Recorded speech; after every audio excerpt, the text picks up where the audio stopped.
आज की इस मैथ क्लास में स्वागत है। आप इसी प्रकार से बने रहें, सीखते रहें। निश्चित है कि आप सफलता के मार्ग पर अग्रसर हो सकेंगे। आज हम लोग बात करने वाले हैं क्रमागत वर्ग संख्याओं के बीच प्राकृतिक संख्याओं की संख्या। यहाँ पर जो प्राकृतिक संख्याएं जो शब्द है इससे आप परिचित हैं। आप लोगों ने पूर्व की कक्षाओं में इसको पढ़ा भी है कि प्राकृतिक संख्याएं क्या होती हैं। तो प्राकृतिक संख्याएं वे होती हैं जिनको गिना जा सके। 1, 2, 3, 4, 5 जिन्हें गिना जा सके वो प्राकृतिक संख्याएं होती हैं।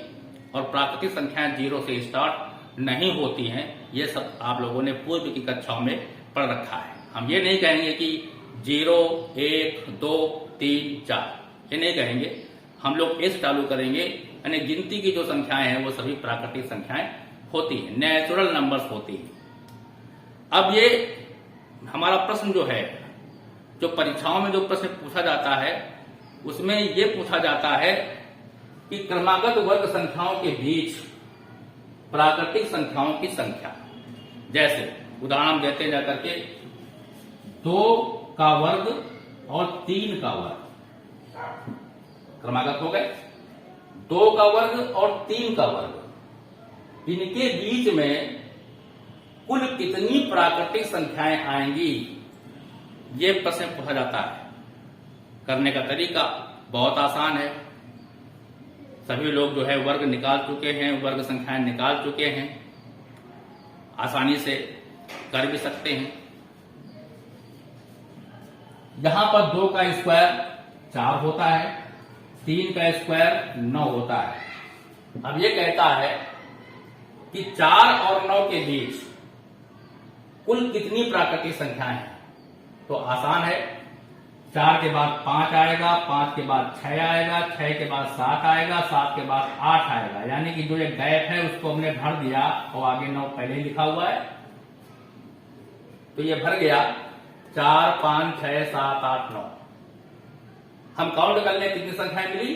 1, 2, 3, 4। तो 4 और 9 के बीच में, अर्थात 2 स्क्वायर और 3 स्क्वायर के बीच में कुल 4 प्राकृतिक संख्याएं मिली, नेचुरल नंबर्स मिली।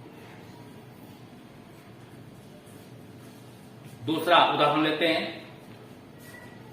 5 स्क्वायर और 6 स्क्वायर के बीच कुल कितनी प्राकृतिक संख्याएं हैं। बहुत ही आसान तरीका, उसी प्रकार से हल करेंगे। 5 का स्क्वायर 25, 6 का स्क्वायर 36। जो ये गैप है इसको पूरा कर दीजिए प्राकृतिक संख्याओं से। तो 25 के बाद 26 आता है। हम संख्या लिखते चले जाएंगे जब तक 36 ना आ जाए। तो 26, 27, 28, 29, 30, 31, 32, 33, 34 और 35, 36 यहां पर। इनको हम काउंट कर लेंगे। 1, 2, 3, 4, 5, 6, 7, 8, 9, 10। तो कुल कितनी संख्याएं हो गई। 10 प्राकृतिक संख्याएं हो गई। आपका आंसर हो गया कि 5 स्क्वायर और 6 स्क्वायर के बीच में, अर्थात 5 के वर्ग और 6 के वर्ग के बीच में कुल 10 प्राकृतिक संख्याएं हैं। अब एक हम लेते हैं उदाहरण। एक अन्य उदाहरण लेंगे हम।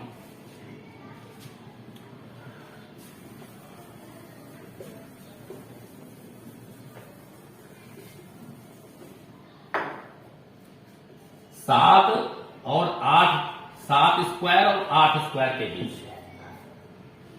7 स्क्वायर और 8 स्क्वायर के बीच में कुल कितनी प्राकृतिक संख्याएं हैं। क्वेश्चन हमारा ये है। पहले वर्ग निकाल लें। 7 7 49 हो गया और 8 64 हो गया। देखते जाइए। अभी एक हम बहुत अच्छा सा फार्मूला बता रहे हैं आपको, जो कितना झंझट करते हैं वो भी नहीं करना पड़ेगा। एक ही बार में आंसर आएगा। 49 आया, 49 के बाद 64 आया। जो गैप है उसको भर दें।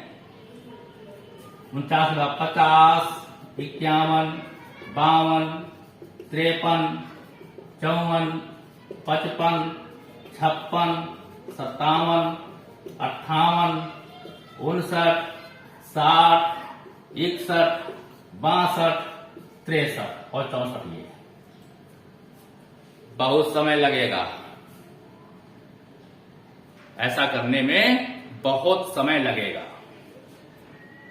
और काउंट करेंगे और 1 मिनट 1 क्वेश्चन का जो हम लोगों ने अपना टारगेट रखा है उसमें हम असफल हो जाएंगे।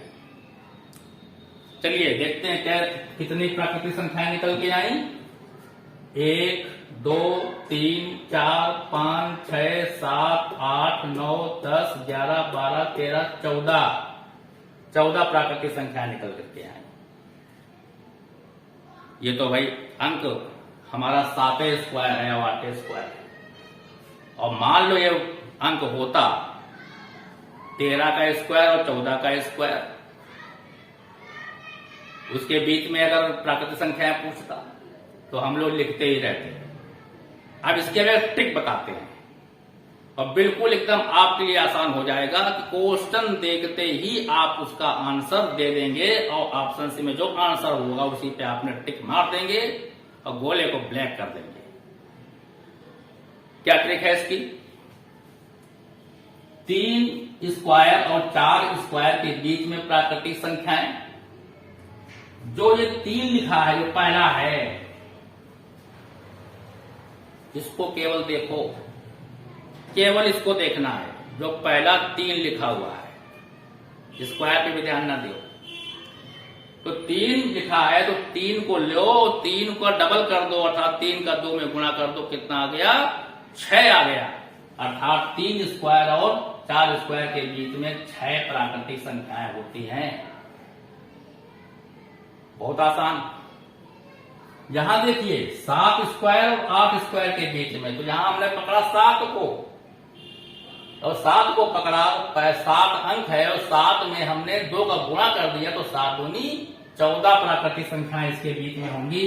और आपने अभी भी गिना 1, 2, 3, 4, 5, 6, 7, 8, 9, 10, 11, 12, 13 और 14। बहुत आसान। अब एक किस प्रकार से प्रश्न आते हैं उसको जरा देखिए।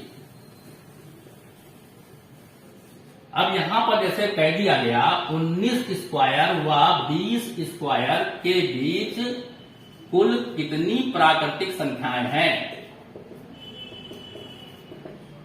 अब ऑप्शन दे दिए गए ए, बी, सी और डी और ऑप्शन दे दिए 40, 38, 42, 54। परंपरागत तरीका वही है कि भैया 19 का स्क्वायर लिखो और फिर 20 का स्क्वायर लिखो और बीच में जो गैप है उस गैप को पूरा करो। यही तो परंपरागत तरीका है। यहां पर हमें करना क्या है? 19 को पकड़ना है और 19 का 2 में गुणा करना है तो 19 दूनी 38। तो बी ऑप्शन यहां पर हमारा सही हो जाएगा और आपका समय बहुत बचेगा। इसमें जो समय लगता है पर समय देखिए आप सभी को आता है, आपके सर ने पढ़ाया है। हम ये नहीं मानते कि जनपद में कोई भी टीचर अपने बच्चों को नहीं पढ़ाता, अपने क्लास में पढ़ाता है। आप सभी ने पढ़ा, आता आपको सब कुछ है। केवल और केवल हमें टाइमिंग देखनी है। अगर हमने अपनी टाइमिंग सुधार ली, 1 मिनट 1 क्वेश्चन का मोटो यदि हमने फॉलो कर लिया तो हमें कंपटीशन में कोई रोक नहीं सकता। ये आप निश्चित मान लीजिए। तो मैं आशा करता हूं कि इसी प्रकार से आप जुड़े रहें और मैथ संबंधित टाइम बचत करने वाली जो ट्रिक हैं, जल्दी क्वेश्चन को सॉल्व करना हो, ऐसी जो ट्रिक हैं उनको हम आप लोगों को देते रहेंगे। ले करके लिख लेना और लिखने के बाद में सो जाना ये अच्छा नहीं। ट्रिक को लिया, लेने के बाद में उसका अभ्यास किया। आप अपना अभ्यास कर भी सकते हैं। 10 क्वेश्चन आपने लिख लिए और इसके बाद में देखिए कि 10 क्वेश्चन 10 मिनट में हमारे हो रहे हैं कि नहीं हो रहे हैं। 10 मिनट से यदि ज्यादा हो रहे हैं तो हमें अभ्यास की और आवश्यकता है। 10 मिनट से यदि कम हो रहे हैं तो हमारा ट्रैक एकदम सही है, हमारी पढ़ाई एकदम सही चल रही है और आप सफलता प्राप्त कर सकेंगे। धैर्य, फिर ये बात मैं कहूंगा, धैर्य और अभ्यास। हर वीडियो में इस चीज को बोलता हूं कि धैर्य और अभ्यास, धैर्य बनाए रखें, अभ्यास करते रहें, आपको सफलता निश्चित मिलेगी।